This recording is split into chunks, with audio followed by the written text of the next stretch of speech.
Hello guys, what is going on? I'm Nozda and welcome back to another video. So this video is a week late, a bit of story time, but first of all let me just say what comic this is.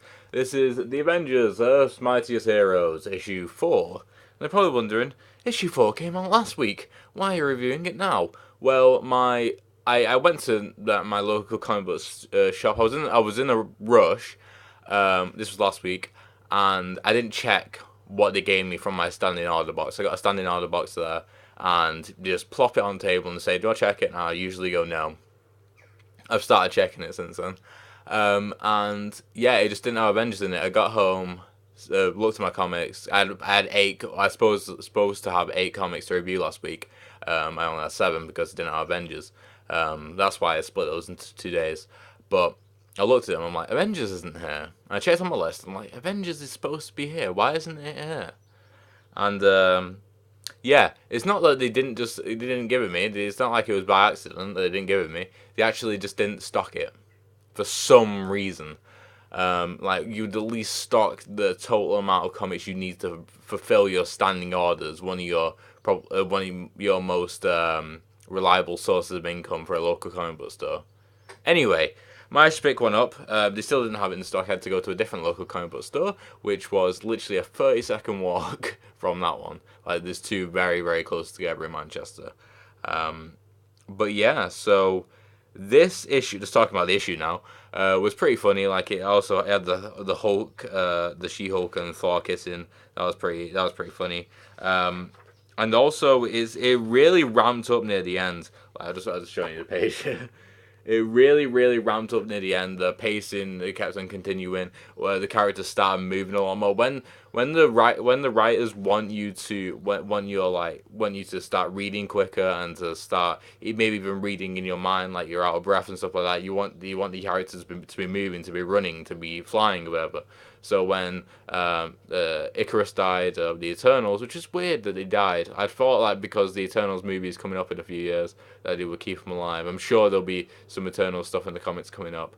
But yeah, once that all happened, Iron Man started flying. Captain Marvel and the Black Panther started getting ready. Ghost Rider was in his car. Hulk and Thor were like getting the Waimea heart. Was it the Waimea heart? I think so, something like that. And the pace started picking up with the actual movements, which made me read faster, made me read out of breath, stuff like that. That's what the Flash comics actually do really, really well. The past 2 comics have done that really, really well. Because when they're sprinting, most of it's just dialogue. But you're reading pretty fast, like you're getting excited, even though it's just dialogue. But yeah, this issue has got me really excited for the prehistoric storyline going on with young Odin and stuff like that. Because what it's done is it's shown that they've all been defeated, that they were all defeated, but they somehow won anyway. And obviously that's probably to do with the locusts or whatever they are, the sort of like the things that can infect the not Eternals. What are they called? What are they called? I can't remember. The Glatus. He's not. Yeah. Anyway, it'll come to me in a second.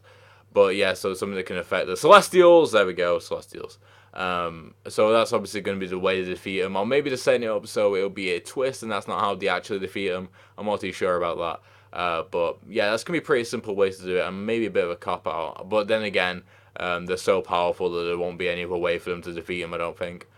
So that's interesting. I'm excited to see a bit more about the prehistoric time there because Odin is just so defeated, maybe because of his old age or whatever. But he's just so defeated right now that it's just like what happened there, and maybe that'll be a parallel to what happens now in the future. I actually, even though some people can look down on this, I really like what they did with the Captain America thing because I said this in like the first issue. I'm like, Captain America shouldn't be here. They're fighting bloody Celestials. So what they've done is just giving him, basically just giving him to Loki to monologue with, and explaining stuff. So that's like it was pretty smart.